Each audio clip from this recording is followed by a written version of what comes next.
Salut tout le monde, c'est Mush, le pirate qui vaut 59 millions de berries. Aujourd'hui, deuxième épisode de C'est qui celui-là. J'ai vu que le premier épisode vous avait plu car il a atteint les 10 000 vues, je trouve ça énorme pour un personnage comme Héraclès. Mettez en commentaire un personnage dont on ne connaît pas le réel rôle ou la réelle utilité et sur lequel on pourrait faire des suppositions pour que je fasse une vidéo sur celui-ci. Abonnez-vous pour augmenter ma prime officielle, sans plus attendre, on peut commencer. Le personnage de Shaki, c'est qui celui-là ?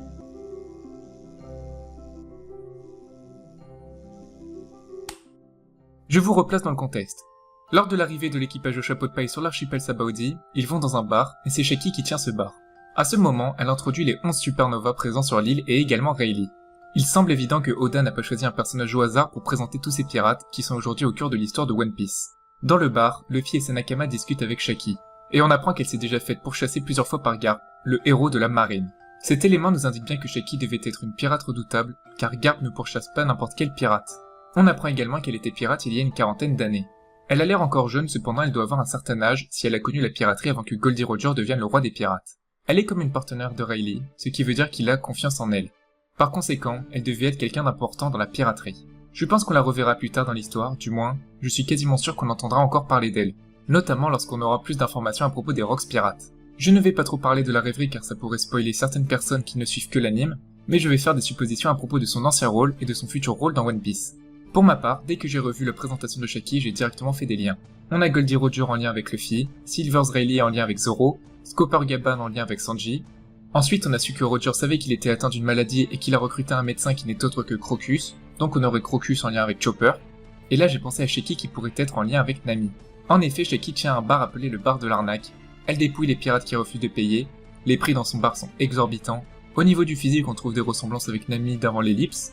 Et on sait également qu'elle lit beaucoup de journaux pour avoir un maximum d'informations à propos des pirates, et que pour elle, la connaissance est le pouvoir. Tous ces éléments font penser à Nami, car on connaît Nami, le personnage qui veut toujours un maximum de trésors et qui pourrait arnaquer n'importe qui pour s'enrichir, et elle est reconnue d'après Oda comme un des personnages les plus intelligents d'East Blue. Ce lien avec Nami sert juste à parler encore une fois du parallélisme entre l'équipage de Roger et celui de Luffy. J'ai également fait d'autres recherches et je me suis créé une petite théorie. On a eu récemment la présentation d'une vice-amirale de la marine du nom de Momo Usagi. Ce personnage a été créé par un fan, on peut donc croire qu'elle fera juste une apparition et qu'ainsi elle n'aura pas de rôle majeur. Cependant, en analysant le personnage, je me suis dit que ce serait un bon moyen pour Oda de cacher un indice. Et c'est là que je vois son tatouage sur sa cuisse. Une araignée tout comme sur le t-shirt de Shaki. De plus, elles ont l'air d'avoir des cheveux et des yeux de la même couleur. Momo Usagi est considérée par Tsuru comme sa petite sœur. Et du coup ma théorie c'est qu'il y aurait un lien entre Tsuru et Shaki. Je trouverais ça intéressant car on aurait plus d'informations sur Tsuru, un personnage que l'on voit très tôt et qui est pourtant toujours aussi flou, et également sur Shaki car on ne sait pas grand chose sur elle. Je me suis également posé une question à propos de Shaki. Est-ce qu'elle a toujours une prime active? Car on a su qu'elle était une pirate en même temps que Rayleigh, et Rayleigh, lui, a toujours une prime active. Je trouve ça bizarre qu'aucun membre de la marine ne vienne la capturer dans son bar, et c'est ainsi qu'intervient une autre théorie. Comme j'en ai parlé précédemment, le lien entre l'araignée de Momo Usagi et celle de Shaki pourrait faire allusion à un lien direct avec la marine, plutôt que juste avec Tsuru. Et ce lien avec la marine serait en fait un lien avec Boa Hancock, et ainsi ces alliés ne peuvent pas être capturés par la marine. Cela semble cohérent car on a Shaki qui veut dire pivoine, et qui est une fleur, et les prénoms des habitants d'Amazon Lily sont des noms de fleurs, comme par exemple Afelandra ou Belladonna. Ça expliquerait d'ailleurs pourquoi elle savait que Boa Hancock allait tomber amoureuse de Luffy. J'ai ensuite un petit morceau de théorie mais je vais en parler brièvement car on pourrait en parler durant une vidéo entière. Qui sont les Rocks pirates? D'où vient le nom Rocks? Et si c'était un acronyme et que chaque lettre désignait un membre? À partir de maintenant, je vais me baser à propos de certains faits abordés à la rêverie. Donc si tu ne veux rien te faire spoil, je te conseille d'aller au moment indiqué à l'écran. Garp et Ina parlaient des Rocks pirates, et en effet, ils parlent d'un certain capitaine qu'ils auraient perdu. Ce capitaine sera sûrement un personnage présenté plus tard dans l'histoire. Et je suppose que son nom commence par R, et qui correspondrait à la première lettre de Rocks. Pour le O, j'ai pensé à Oden Kozuki, qui fut dans l'équipage de Roger et de Barbe Blanche, et qui devait être un pirate très important dans l'ancienne ère de la piraterie.